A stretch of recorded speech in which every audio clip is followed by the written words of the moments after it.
Kalau berangkat dari ajaran Islam, bahwa kita tetap selalu waspada, tapi kita tidak boleh menutup mata. Bahkan dari iblis sekalipun, kadang-kadang ada kebaikan. Suatu ketika Abu Hurairah itu mendapatkan sesuatu dari iblis. Ini hadis sahih.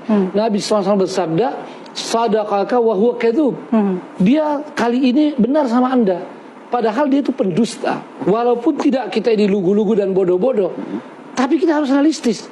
Hari ini, kenapa umumnya negara Islam menerima? Karena memang itu pilihan yang paling realistis. Hadis ini adalah kisah Abu Hurairah radhiyallahu anhu. Saat itu ada pencuri yang ternyata adalah setan. Lalu dia mengajarkan membaca ayat kursi sebelum tidur.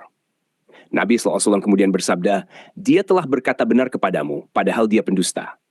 Tujuan setan mengatakan baca ayat kursi, supaya Abu Hurairah melepas dia dan tidak menyerahkan dia ke Nabi SAW. Karena Abu Hurairah sudah menangkap dia beberapa kali. Kenapa dia pakai kebenaran? Karena setan kadang memakai kalimat benar untuk membuat orang percaya, membuat orang kasihan, lalu mendapat keuntungan. Dalam kasus ini, bebas. Tapi bukannya itu malah bikin orang terlindungi? Iya, ayat kursi memang melindungi. Tapi setan waktu itu terpaksa memberi info yang benar sebagai strategi darurat supaya dia bisa lolos. Hadis ini benar dan sahih. Tapi pelajaran dari hadis ini bukan berarti kalau sumbernya tidak netral, tetap saja ikut, karena mungkin ada benarnya.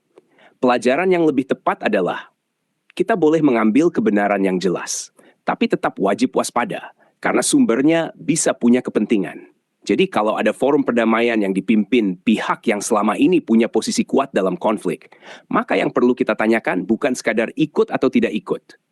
Tapi justru ini, tujuan forum ini apa? Siapa yang paling diuntungkan? Apakah pihak yang paling terdampak benar-benar dilibatkan? Apakah hasil akhirnya mendekatkan pada keadilan yang nyata? Karena perdamaian itu bisa berarti dua hal. Perdamaian yang adil, hak hidup setara, suara korban didengar. Perdamaian versi stabilitas, tenang di permukaan tapi akar masalah tetap.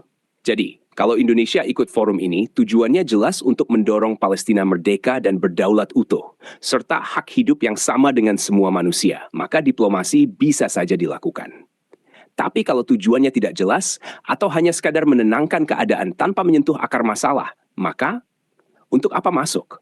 Karena yang paling penting bukan sekadar hadir di meja perdamaian, tapi apakah hasilnya benar-benar membawa keadilan? Atau hanya membuat pihak tertentu merasa aman, sementara pihak lain tetap terdesak.